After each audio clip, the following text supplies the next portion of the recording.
Sony had won E3 these past few years, but it was a very different mood for this year.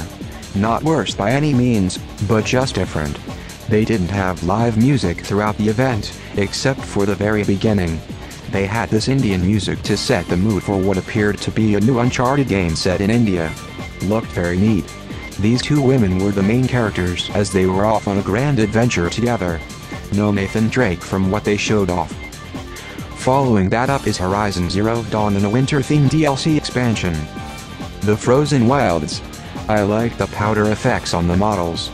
Not much is different from the original story from what I have seen. That's what I notice about this game is that they haven't shown much up until people actually get the game. You would expect that would be time for somebody to appear on stage, but nope, another trailer for Days Gone shows. They debuted this game last year at E3 and I wasn't too thrilled about it. There were so many zombies running around, but that didn't really excite me. This year though, the main character rides his motorcycle, he fights two dudes, but when he kills one of them, he turns into a stone.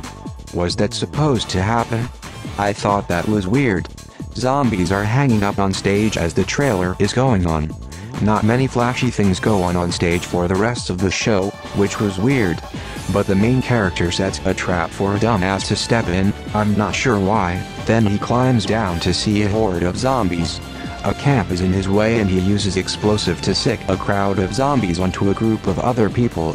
He then kills the bandit leader to free his friend after a weird conversation and the main character just shoots the bandit in the face.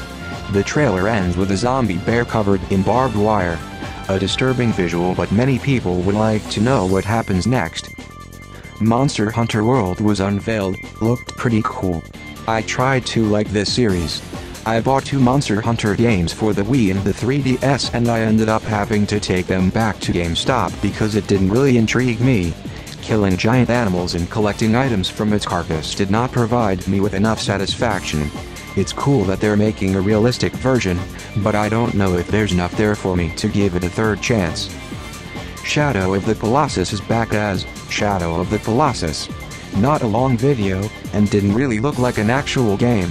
There were a bunch of large monsters and that was that, really. Hopefully the final product will be fun to play. Marvel vs. Capcom Story Mode was featured. I'm glad more fighting games are getting more cinematic story modes. The story however is turning out to be cheesy, like, all heroes let's stand together to battle the big bad villain. There's not really much of a conflict to be had.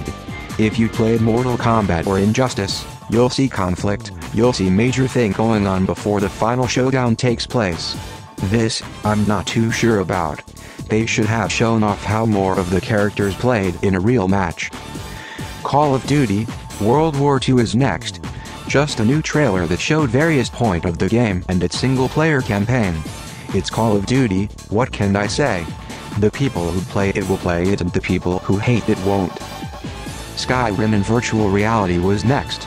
It demonstrated how hands-on it was. You can cast lightning and fire arrows freely. It didn't really show anything new. Another VR game was shown off, Star Child. Not sure how it will play though. Is it a 2D game? Is it a first-person game? Are you that small woman or that giant robot? Even teasers need more to show than that. The Inpatient was the third VR game.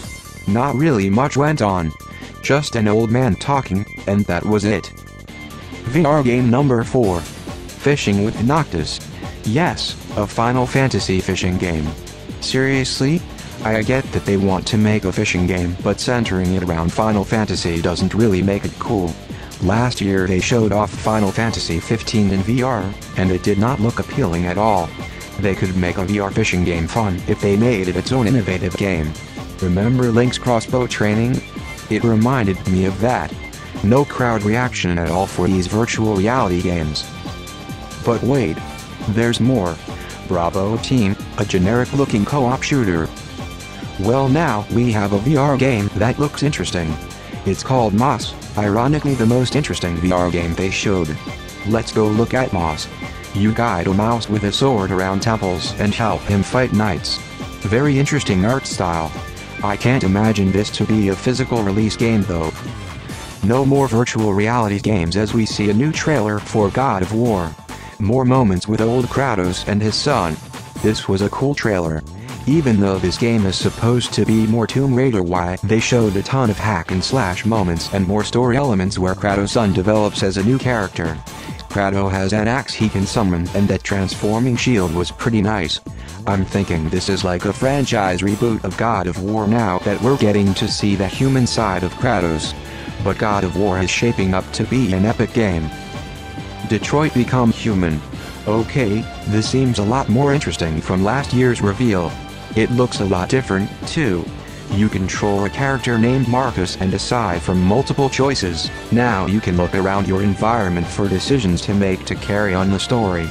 It doesn't seem very diverse as far as settings go, at least from what they have shown, but if I owned a PS4, I would really gravitate to this game.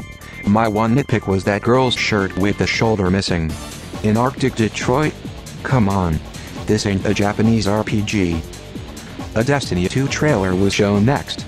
Meh. I bought the first Destiny and just stopped playing it one day. It didn't really grab me, and neither did this. It's trying to sell us on a richer story mode, but nothing has really stuck out to me. Blah. Layden returns to the stage. He was there to reveal the final game of the presentation. Spider-Man Homecoming, now just Marvel's Spider-Man. Really reminded me of Batman Arkham, but what it showed was pretty solid. He used his web slinging for some very innovative purposes. He was sticking enemies to the ground, on walls, he was flinging bricks and beams around. It's like they took Batman Arkham and made it into their own. I also liked how fast Spider-Man can run up buildings and web sling around them.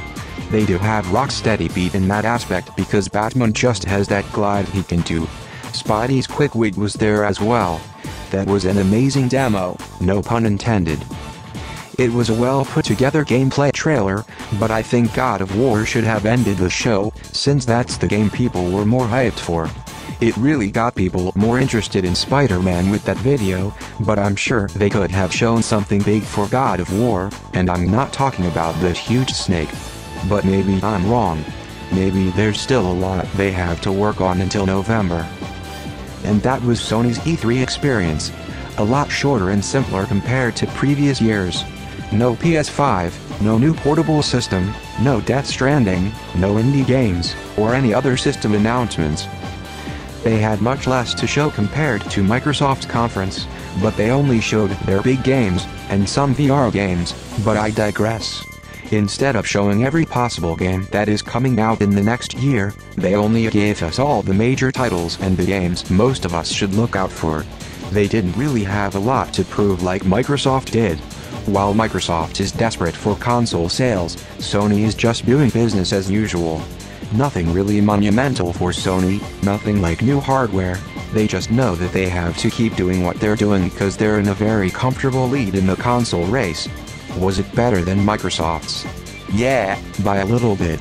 Microsoft and Sony's were good, I think Ubisoft's was great. And EA and Bethesda's were just crappy. Let's see if Nintendo can deliver on some big moments tomorrow. For my top 5 games that I'm most interested in, first is Spider-Man, that looks awesome. Second is Marvel vs. Capcom Infinite. Third is Detroit Become Human. Fourth is Shadow of the Colossus. And fifth is Moss. Kind of weird how the most wanted games for these two events so far come from movie IPs. First, Middle-earth, Shadow of War Door, and now Spider-Man. If you haven't seen my review of Microsoft's E3 briefing, go check it out, and please be sure to check back tomorrow for my review on Nintendo's Spotlight at E3 2017.